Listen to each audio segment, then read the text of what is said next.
오늘은 사회적 거리 두기 4단계로 인해서 예배 송출을 위한 최소한의 인원만 우리 본당에 모여 있고 나머지 모든 성도님들은 모두가 다 영상으로 예배를 드리게 되었습니다. 여러분의 마음속에 하나님을 사랑하는 마음이 오늘 저는 더 클 거라고 생각을 합니다. 그래서 오늘 하나님의 크신 은혜와 하나님의 그 긍휼하심이 여러분의 삶 가운데 가득하고 여러분이 드려지는 그 예배가 오늘 하나님이 그 어떤 예배보다도 더 아름답게 받아 주실 거라고 저는 확신합니다. 비록 우리가 몸은 각각 다른 곳에 있지만 우리가 마음으로 하나가 된 이 시간이기 때문에 이전보다 더 큰 은혜로 더 큰 긍휼하심으로 여러분과 함께 하실 하나님을 기대하면서 우리 오늘 하나님의 말씀을 함께 보도록 하겠습니다. 지난 시간에 예수님 앞에 당당히 서서 내가 어려서부터 율법을 철저히 지켰기 때문에 이제 내가 더 이상 무엇을 하면 영생을 얻을 수 있습니까? 라고 묻는 부자 청년에게 예수님은 모든 것을 팔아서 가난한 자들에게 나눠주고 나를 따르라 라고 말씀을 하십니다. 그러나 재산이 많은 그 부자 청년은 근심하여 예수님의 곁을 떠나고 말았습니다. 우리는 이 이야기를 통해서 나는 과연 무엇에 얽매여 있는가에 대해서 우리가 말씀을 살펴보았습니다. 오늘은 우리에게 주신 말씀을 가지고 버려야 갖게 되는 하나님의 나라라는 제목으로 우리가 함께 하나님의 말씀 나누기를 소망합니다. 여러분, 부자 청년이 예수님의 곁을 떠난 후에 제자들은 과연 어떤 생각을 했을까요? 여러분 한번 상상을 해보았습니까? 저는 한번 상상을 좀 해보았습니다. 예수님도 참 그 부자 청년을 잘 설득해서 우리 함께 데리고 가면 재정적으로 굉장히 큰 도움이 됐을 텐데 우리 예수님 그 많은 재산 중에 일부만 가난한 자들에게 나눠주고 나머지는 하나님의 사역하는 우리들과 함께 사용하면 어떻겠냐라고 그렇게 말씀을 하셨으면 얼마나 좋았을까. 너무 무리한 요구를 하셔서 그냥 가시게 한 것은 좀 아닌 것 같아라는 제자들마다 많은 그런 상상의 생각을 했을 거라고 저는 말씀을 준비하면서 생각을 해보았습니다. 그렇게 12명의 제자들은요, 그 부자 청년의 일로 머리가 굉장히 복잡했을 겁니다. 예수님은 그런 제자들을 보시면서 이렇게 말씀합니다. 23절입니다. 예수께서 둘러보시고 제자들에게 이르시되 재물이 있는 자는 하나님의 나라에 들어가기가 심히 어렵도다 하시니. 아멘. 지금 이런저런 생각에 빠져있는 제자들에게 우리 예수님은 충격적인 말씀을 하시는 거예요. 무슨 말씀입니까? 재물이 있는 자는 하나님의 나라에 들어가는 것이 심히 어렵다라는 그런 말씀입니다. 여러분, 평소에 예수님과는 다른 생각을 가지고 있던 제자들은요, 그 예수님의 말씀을 듣고 또한 이렇게 반응합니다. 24절입니다. 제자들이 그 말씀에 놀라는지라 예수께서 다시 대답하여 이르시되 얘들아, 하나님의 나라에 들어가기가 얼마나 어려운지. 자, 24절 초반절에 보면 제자들이요 그 말씀에 놀랐다라고 이야기합니다. 여러분, 제자들이 예수님의 말씀에 놀랐다라는 것은요, 그들의 생각과는 다른 말씀을 지금 예수님이 했다라는 그런 뜻입니다. 제자들은 물론이거니와 당시 이스라엘 백성들은요, 부자들이 구원을 받는 것은요 너무나도 당연하다라고 생각을 했어요. 우리 지지난주에 말씀을 드렸던 것처럼 당시 이스라엘 사회는요, 율법을 잘 지키는 사람들이 재물의 복을 받는다라고 생각을 했기 때문입니다. 성경도 그와 같은 말씀을 많이 기록하고 있는데 그 중에 하나인 신명기 28장 2절부터 6절까지 말씀을 한번 보겠습니다. 읽겠습니다. 내가 내 하나님 여호와의 말씀을 청종하면 이 모든 복이 내게 임하며 내게 이르리니 성읍에서도 복을 받고 들에서도 복을 받을 것이며 내 몸의 자녀와 내 토지의 소산과 내 짐승의 새끼와 소와 양의 새끼가 복을 받을 것이며 내 광주리와 떡반죽 그릇이 복을 받을 것이며 내가 들어와도 복을 받고 나가도 복을 받을 것이니라. 아멘. 행복하죠, 여러분? 하나님의 말씀을 청종하면, 즉 하나님의 율법을 따라서 살게 되어지면 이 모든 복이 우리에게 임한다라는 그런 말씀이에요. 따라서 자녀가 많고 토지에 열매가 많고 기르는 가축이 많고 먹을 것이 많은 사람은 당연히 하나님의 말씀대로 율법을 잘 지키며 살았다라는 증거라고 그들은 생각했습니다. 그러니 여러분, 부자는요, 마치 하나님의 나라를 예약한 사람이라고 생각하는 것은요, 그 시대의 풍습으로 보면, 그들의 생각으로 보면 너무나도 당연한 그런 일이었습니다. 여러분, 한국 교회 내에서도 예수를 믿으면, 예수를 믿기만 하면 물질의 복을 받는다라는 그런 생각이 굉장히 뿌리 깊게 박혀 있습니다. 그러나 예수를 믿으면 무조건 물질의 복만 받는 게 아닙니다. 예수를 따르는 길은 오히려 십자가를 지기 위한 고난의 길을 걷는 것과 같습니다. 그럼에도 십자가의 길은 거부하고 물질의 복을 누리기 위해서 예수를 믿는 자들이 있다면 성경은요, 그런 사람들은 구원을 받기 어렵다고 말하는 것입니다. 여러분, 예수를 믿어서 집사가 되고 안수집사가 되고 권사가 되고 장로가 되고 목사가 될 수는 있어도 구원을 받는 것은 심히 어렵다라는 말씀입니다. 부자가 얼마나 구원받기 어려운지 예수님은요, 비유를 통해서 우리에게 설명을 해주십니다. 25절입니다. 낙타가 바늘기로 나가는 것이 부자가 하나님의 나라에 들어가는 것보다 쉬우니라 하시니. 아멘. 여러분, 낙타는요, 바늘기로 절대 통과할 수가 없습니다. 저는 지금 노안이 와서 그 얇은 실조차도 바늘기에 꽂는 것이 굉장히 어려워요. 안경을 끼워야만 간신히 꽂을 수 있습니다. 여러분, 낙타가 바늘기로 나가는 것은요, 불가능하다라는 그런 의미입니다. 그런데 부자가 하나님의 나라에 들어가는 것보다는 쉽다라고 지금 말씀을 하고 있습니다. 도대체 무슨 말일까요? 하나님의 나라에 들어가는 그 부자보다 낙타가 바늘기로 나가는 것이 더 쉽다라는 것은 과연 무슨 말일까요?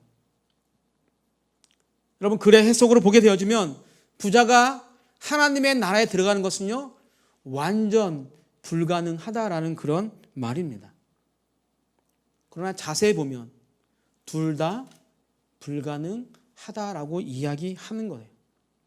여러분, 제가 100m를 5초에 뛰는 것이 우리 아내가 100m를 10초에 뛰는 것보다 쉽다라고 이야기한다면 결국 둘 다 불가능하다라는 말과 같습니다. 예수님의 말씀에 제자들은요, 24절에 이어서 또 놀랍니다. 26절입니다. 제자들이 매우 놀라 서로 말하되 그런즉 누가 구원을 얻을 수 있는가 하니. 아멘. 부자가 하나님의 나라에 들어가는 것이 심히 어렵다라는 이 말씀에 놀란 제자들은요, 낙타가 바늘기로 나가는 것이 부자가 하나님의 나라에 들어가는 것보다 쉽다라는 이 예수님의 말씀에 매우 놀랐다라고 이야기합니다. 여기서 놀라다는 이 단어는요, 주먹을 마구 휘둘러 치다라는 그런 뜻을 가지고 있습니다.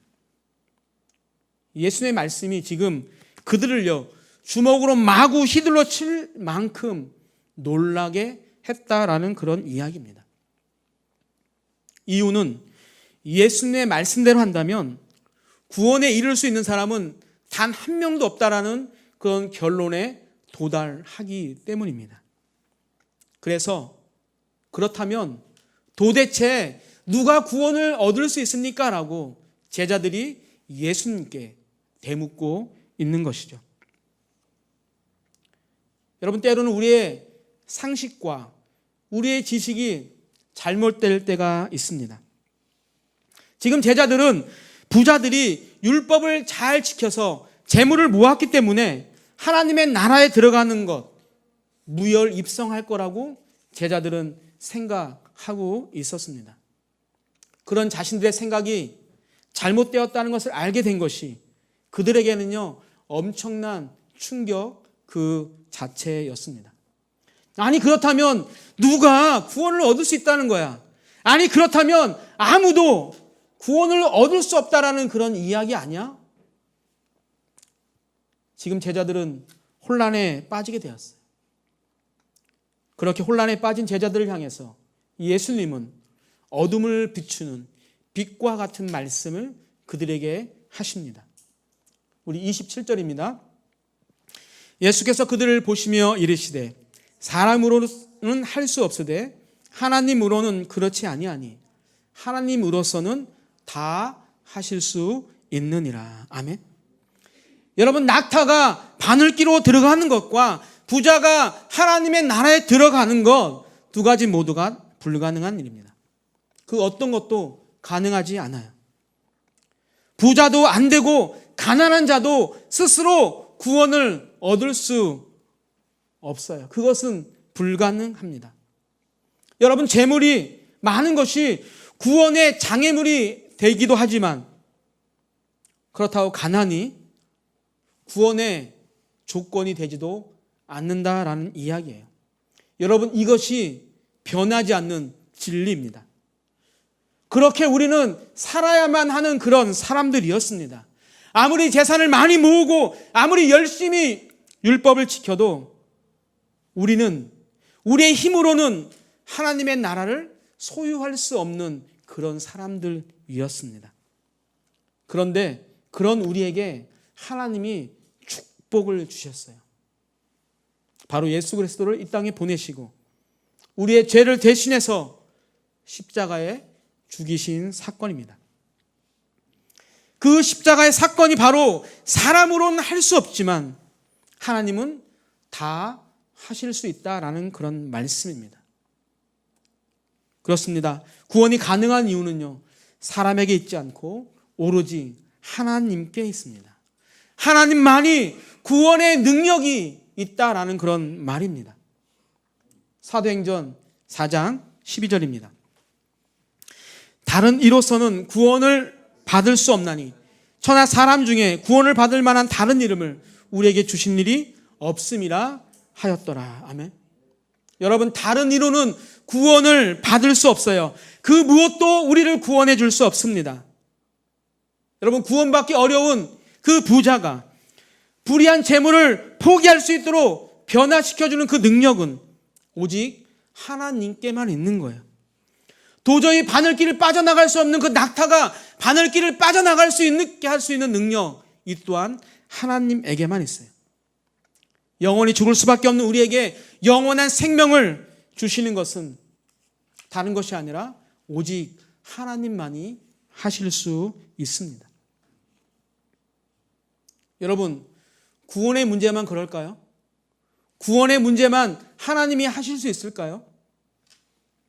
여러분의 사업과 직장과 가정과 건강의 문제, 모든 것을요, 하나님은 해결하실 수 있습니다. 지난 6월 30일 수요일에 교회 젊은 집사님이 코로나에 걸려서 병원에 입원하게 되었다는 소식을 들었습니다.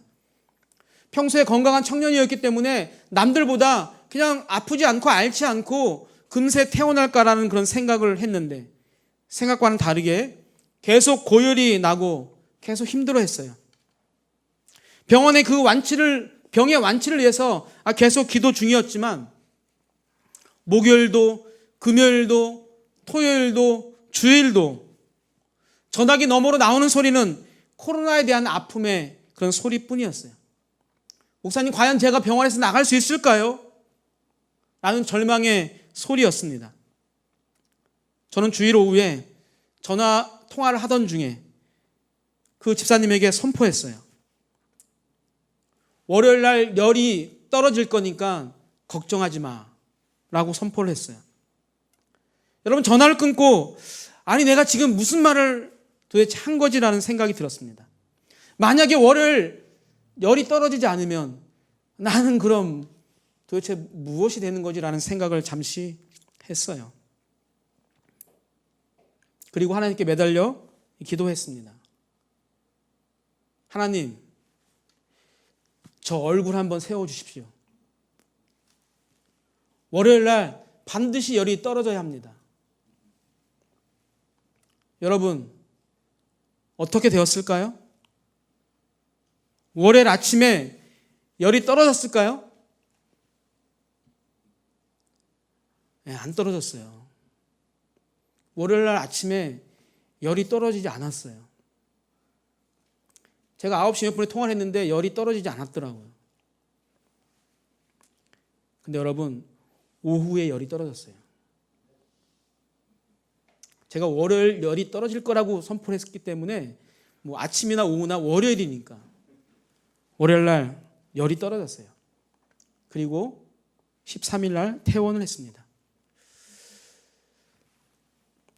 여러분, 하나님은요, 말도 안 되는 기도를 통해서도 하실 수 있는 능력이 많은 하나님 아버지입니다. 여러분, 무슨 걱정이 있습니까? 여러분, 무슨 염려가 있습니까? 여러분, 무슨 아픔이 있습니까? 여러분 혼자 해결하는 것이 아니라 하나님께 여러분의 그 아픔을, 여러분의 그 고통을 호소했으면 좋겠습니다. 그냥 하나님께 한번 매달려 기도해 보십시오. 여러분, 유창한 기도가 아니어도 괜찮습니다. 하지만 간절한 마음으로 매달려 보세요. 그래서 우리가 늘 성경의 말씀으로만 하나님은 하실 수 있구나라는 그것을 경험하는 것이 아니라 여러분이 친히 몸소 하나님은 하실 수 있구나라는 것을 경험해 보시길 바랍니다. 배와 그물과 가족을 버리고 예수님을 따랐던 그 제자들을 보게 되어지며, 여러분, 인간의 생각과 인간의 능력으로는 할 수 없는 일이었지만 이 모든 것조차도 우리 예수님의 능력으로 그들을 강권적으로 하나님을 따르는 제자로 삼아 주셨던 것을 우리가 알 수가 있습니다. 예수의 말씀을 듣던 베드로가 이렇게 대답합니다. 28절입니다. 베드로가 여쭤봐 이르되 보소서 우리가 모든 것을 버리고 주를 따랐나이다. 아멘. 주님, 우리는 모든 것을 버리고 주님을 따랐습니다라는 이 베드로의 고백은 우리는 부자 청년과는 다르다라는 그런 이야기일까요? 저는 베드로의 고백이 우리도 부자 청년과 같은 사람이었는데 예수님의 능력이 우리 안에 임하여 주셔서 우리가 주님을 따르게 되었다라는 고백이라고 저는 생각합니다. 예수님의 능력은요, 고기를 잡던 어부들을 예수님의 제자로 만들어 주십니다. 그렇다면 하나님의 능력은요, 우리에게 어떠한 모습으로 나타날까요? 29절입니다. 예수께서 이르시되 내가 진실로 너에게 이르노니 나와 복음을 입하여 집이나 형제나 자매나 어머니나 아버지나 자식이나 전토를 벌인 자는, 아멘. 하나님의 능력은요, 사람을 변화시켜서 예수님과 복음을 위하여 집이나 형제나 자매나 어머니나 아버지나 자식이나 전토를 벌이게 합니다. 예수를 믿는 것을 반대하는 그 가족 대신 예수님을 선택할 수 있는 그런 용기를 허락해 주세요. 그런데 그것으로 끝이 아니라 예수를 믿는 것을 반대하는 그 가족을 위해서 눈물로 기도하게 하십니다. 이것이 하나님께서 우리를 사용하셔서 모든 인류를 구원하시는, 구원의 길로 인도하시는 방법이기도 합니다. 여러분, 결과적으로 가족을 버린 것이 아니라 가족을 구원해 주신 것이죠. 이러한 변화는 사람으로서는 할 수 없지만 하나님은 하실 수 있는 거예요. 여러분, 집, 형제, 자매, 어머니, 아버지, 자식, 그리고 땅, 이 모든 것은요, 우리가 절대 포기할 수 없는 것입니다. 이 중에 한 개만 잃어도 모든 것을 잃은 것과 같은 충격을 받을 만큼 너무나 소중한 것입니다. 그런데 하나님의 능력, 하나님의 구원의 능력은요, 이것마저도 복음을 따르기 위해서 포기하게 하실 수가 있습니다. 아니, 어떻게 가족과 어떻게 부모님을 버리라고 할 수 있느냐고 하면서 믿지 않는 사람들이 우리를 공격하는 말씀 중에 하나예요. 특히나 유교권인 한국에서 효를 중시하는 이 한국 땅에서 논쟁의 말씀일 수밖에 없습니다. 여러분, 그러나 간단합니다. 말씀처럼 부모를 버리라는 말이 아니에요. 말씀처럼 가족을 버리라라는 그런 말이 아니에요. 내가 소중하다고 생각하는 그 무엇보다 예수와 복음은 더 중요하다라는 그런 말씀입니다. 다시 말하면 내가 소중하다고 생각하는 것을 버리는 것이 예수를 부인하고 예수를 버리는 것보다 낫다라는 그런 말씀입니다. 30절 보겠습니다. 현세 있어 집과 형제와 자매와 어머니와 자식과 전토를 100배나 받되 박해를 겸하여 받고 내세에 영생을 받지 못할 자가 없느니라. 아멘. 집이나 형제나 자매나 모친이나 자식이나 전토를 벌인 자는 어떻게 된대요? 100배를 받는다라고 이야기합니다. 여러분, 여기서 말하는 100배는 어떤 숫자적 100의 의미가 아니라 무한함을 상징하는 그런 말씀입니다. 그런데 이 100배의 축복은요, 물질의 축복으로 다가올 수도 있지만 다른 방법으로 다가올 수도 있어요. 우리는 늘 물질의 축복으로 100배가 다가오기를 간절히 소망하죠. 그러나 다른 방법이 있어요. 어떤 다른 방법이 있을까요? 예를 들면 하나님을요, 남보다 미리 알게 하시는 거예요. 예수님을 미리 알아서 하나님의 일을 미리 할 수 있는 것, 여러분, 이것은 엄청난 큰 축복입니다. 또한 우리가 예수를 알게 되므로 연수 산돌교회라고 하는 이 영적 공동체를 통해서 수없이 많은 형제와 자매와 부모를 우리가 만날 수 있게 되는 것, 이것은 100배의 축복 중에 하나입니다. 사랑하는 우리 산도교 성도 여러분들, 우리가 포기하지 않고서는 받을 길이 없어요. 내가 움켜쥐어서는요, 내가 양손으로 움켜쥐어서는요, 많이 가져야 10개입니다. 그러나 하나님은요, 복음을 위해서 버린 자에게는 이 생에 있어서 무한한 축복을 주시죠. 또 영생을 받지 못할 자가 없게 해 주십니다. 이 말은 예수와 복음을 위해서 버린 자는 한 명도 예외 없이 영생을 받게 된다라는 가장 큰 축복의 말씀입니다. 그런데 예수와 복음을 위해서 자발적으로 포기한 것에 대한 그 보상으로 받는 100배의 축복과 더불어 무엇을 받는다고 합니까? 박해를 겸하여 받는다라고 말씀하세요. 이 단어가 왠지 마음을 좀 힘들게 합니다. 100배를 받는 것은 너무너무 행복한데 박해를 겸하여 받는다 라고 하는 그 안타까움이 우리 안에 다들 있는 것 같아요. 여러분, 이 말은 지금 마가복음을 읽고 있는 독자들, 그 믿음을 지키기 위해서 로마 네로 황제로부터 심한 핍박을 받고 있는 그 성도들에게 이러한 고난과 핍박이 너희가 앞으로 받게 될 축복을 멈출 수 없다라는 것을 알게 함으로 지금 핍박 중에 고난받고 있는 그 성도들에게 꿈과 희망과 용기를 주기 위한 그런 축복의 말씀이라는 것을 우리가 기억해야 합니다.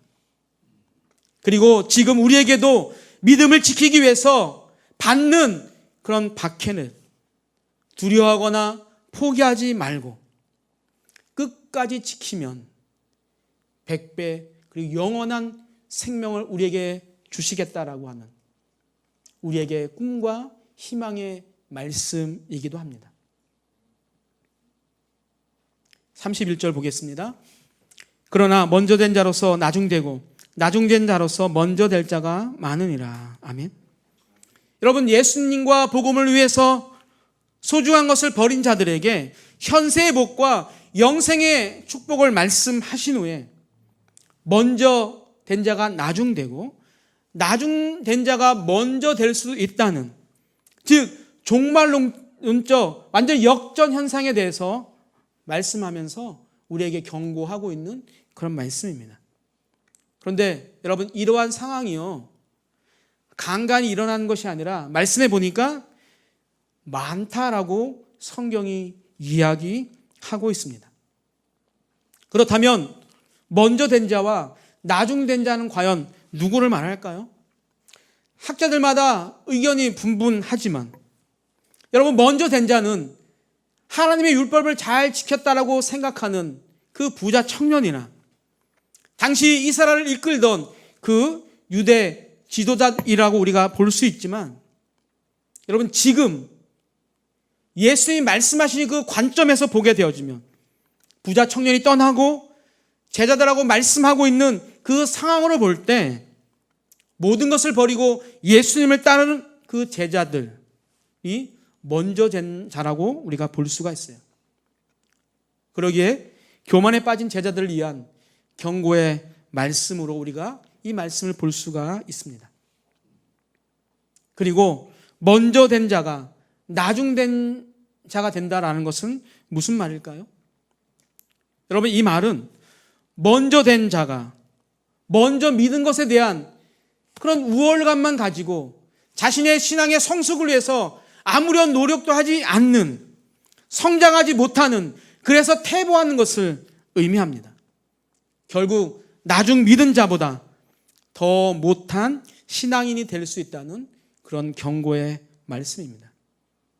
물론 이 말씀의 1차적 대상은요 제자들이지만 결국 우리 안에 이러한 마음들이 다 있다라고 우리가 인정한다면 이 말씀 또한 우리를 향한 이 시대를 살아가는, 내가 그래도 40년 50년 내가 이 교회 30년 40년 다녔다라고 하는 그런 우월감에 빠져 있는 우리를 향한 예수님의 경고의 메시지라고 저는 생각합니다.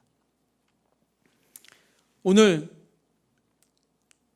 예수님과 제자들의 이 이야기를 통해서 여러분과 함께 나누고 싶은 것이 있는데, 바로 예수님을 따르기 위해서, 우리가 구원의 길에 서기 위해서 우리는 버려야 한다는 것입니다.